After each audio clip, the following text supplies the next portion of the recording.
Assalamualaikum warahmatullahi wabarakatuh.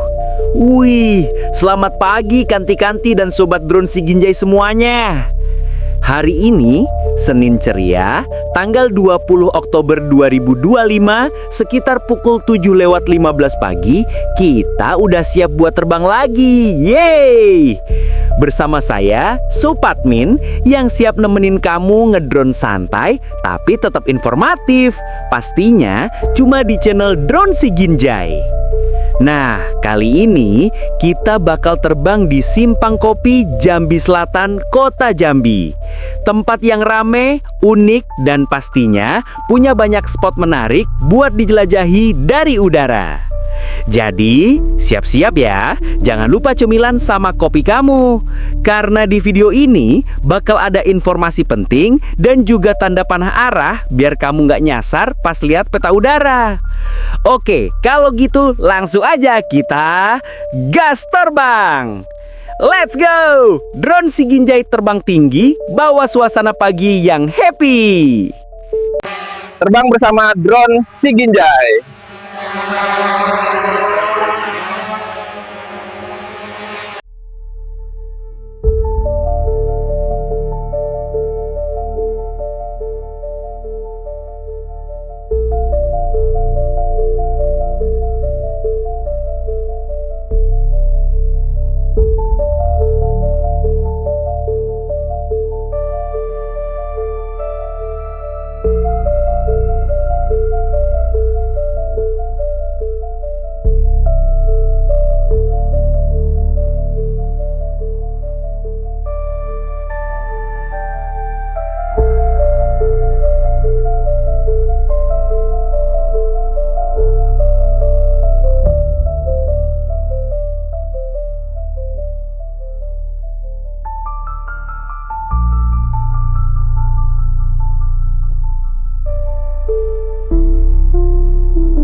Nah, itu dia, Kanti-kanti dan sobat semua. Penerbangan kita pagi ini di sekitar Simpang Kopi, Jambi Selatan, Kota Jambi. Gimana? Keren kan pemandangan dari atasnya? Buat kamu yang suka video kayak gini, jangan lupa ya, like kalau suka, komen biar makin rame, dan pastinya subscribe biar gak ketinggalan video drone terbaru dari Drone Si Ginjai. Kita bakal terus terbang tinggi, ngasih kamu pemandangan indah dan update seputar Jambi dari udara. Oke, saya Supatmin pamit terbang rendah dulu. Sampai ketemu di video berikutnya. Wassalamualaikum warahmatullahi wabarakatuh. Drone Si Ginjai, terbang tinggi, melihat lebih luas.